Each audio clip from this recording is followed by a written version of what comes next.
कहा यार, पहाड़ों के सपने दिखा के कहा यार रेगिस्तान में लाके छोड़ दिया यार। कहाँ लेके आए? यहाँ तो पानी की भी कमी है, यहाँ तो लोगों में भी कमी है यार। कहाँ ले, तुम यहाँ के लोग ही इतने कंजूस हैं।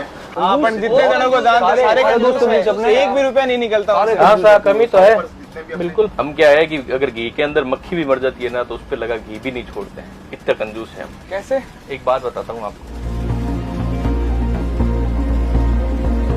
ये बात है लगभग 500 साल पुरानी, जब एक मंदिर की नींव में लगभग 40,000 किलो घी का उपयोग किया गया। सुनते ही आपको अजीब लग रहा होगा, लेकिन आज मैं आपको ऐसे ही मंदिर के बारे में बताऊंगा जो बयां करेगा कि मारवाड़ी है क्या और उनकी सोच क्या थी। हम बात कर रहे हैं बीकानेर विश्व प्रसिद्ध भांडा साहा जैन मंदिर की, जिसकी नींव में घी भरा गया। बीकानेर के लक्ष्मीनाथ जी मंदिर के पास स्थित 500 सालों से भी ज्यादा पुराने इस मंदिर का निर्माण सेठ श्री भांडा साहा ने करवाया था।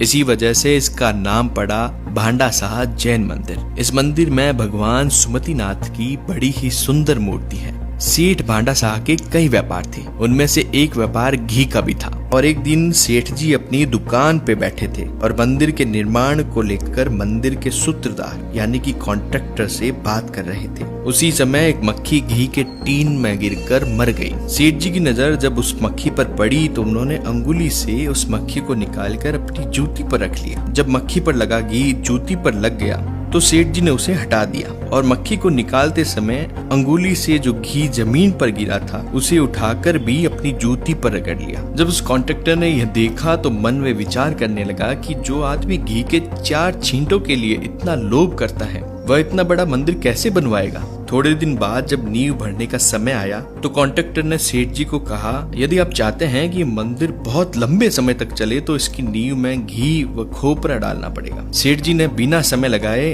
हाँ कर दी। दूसरे दिन जब मजदूर आए उससे पहले ही सेठ जी के कर्मचारियों ने मंदिर की नींव में घी डलवाना शुरू कर दिया। कहते हैं 40,000 किलो घी डाला गया और जब कॉन्ट्रैक्टर वहाँ पहुँचा तो वास्तव में सेठ जी घी डलवा रहे थे। ये देखते ही कॉन्ट्रैक्टर घबरा गया और उसने सेठ जी के पैर पकड़ लिए और मक्खी वाली जो घटना है उसे सेठ जी को बताया। इस पर भांडा साहा जी ने कहा कि धन का सदुपयोग करो। घी के छींटों पर चींटियां आती जो किसी के पैरों तले मारी जाती। जूते पर घी लगने से जूता मजबूत होगा और चींटियों के प्राण भी बचेंगे। अहिंसा की ऐसी सावधानी पूर्वक बात सुनने पर जितने भी कारीगर थे उन सभी को अपनी गलती का एहसास हुआ। उन्होंने सेठ से क्षमा मांगी, लेकिन सभी से क्षमा मांगने और घी न डलवाने की विनती सुनने के बाद भी जो घी वहाँ आ चुका था उसे उन्होंने नींव में डलवा दिया। भांडा साहा जी ने स्पष्ट कहा कि घी अब मंदिर के निमित्त हो गया है, अतः उसका यही उपयोग होगा।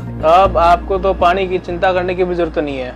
हमने यहाँ पे जानवरों और जीवों के लिए भी हर 100 मीटर पे जंगलों में पानी की व्यवस्था कर रखी है, जिसमें आप तो हमारे मेहमान हो और मेहमानों का सत्कार हम पानी से नहीं 56 भोग से करते हैं। बाहर के लोग अक्सर कहते हैं कि मारवाड़ी कंजूस होते हैं। मुझे ये बात कभी समझ में नहीं आई कि मारवाड़ी कंजूस कैसे होते हैं। मारवाड़ियों का जितना दिल होता है उतना दिल तो किसी का हो ही नहीं सकता। आप भारत के किसी भी कोने में चले जाइए और किसी भी मंदिर में चले जाइए, लगभग सभी मंदिरों का निर्माण मारवाड़ियों ने करवाया है। कुछ लोग सोच रहे होंगे कि मारवाड़ियों ने भगवान के डर से मंदिर बनवाए हैं, लेकिन आप किसी भी गांव में जाएंगे तो वहां आपको धर्मशालाएं मिलेंगी। आज के जमाने में किसी भी शहर और गांव में जाने के लिए आपको बहुत से साधन मिल जाएंगे, लेकिन उस समय कोई भी साधन नहीं था। अगर कोई आदमी शहर गया हुआ है, उसको रात को अपने गांव आना था और शाम को उसकी लास्ट बस भी निकल जाती, तो उसके पास रहने के लिए और खाने के लिए एक ही ऑप्शन बचता था, वो था धर्मशाला, जिसका किराया मात्र 2 रुपए या 5 रुपए हुआ करता था। और अक्सर लोग कहते हैं कि राजस्थान के अंदर पानी नहीं है। मैं उनको बताना चाहूंगा कि राजस्थान में जब भी आप आए तो मुझे नहीं लगता कि कहीं पे भी आपको पानी खरीदने की जरूरत पड़ेगी। बाहर इतनी नदियां और पानी होते हुए भी आपको पानी बिस्लरी से पीना पड़ता है या खरीदना पड़ता है। लेकिन बीकानेर के हर 100 मीटर पर आपको एक प्याऊ मिल जाएगी जिसके अंदर ठंडे और मीठे पानी की शानदार व्यवस्था करी गई है।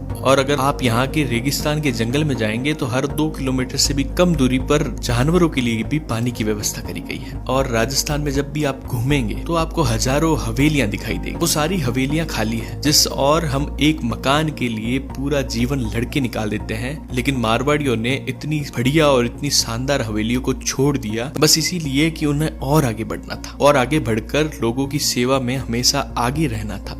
तो दोस्तों, आपके भी फ्रेंड लिस्ट में जितने भी मारवाड़ी है उनको आप कमेंट में जरूर टैग करें और अगर ये वीडियो आपको अच्छा लगा तो ये ज्यादा से ज्यादा लोगों तक शेयर करें।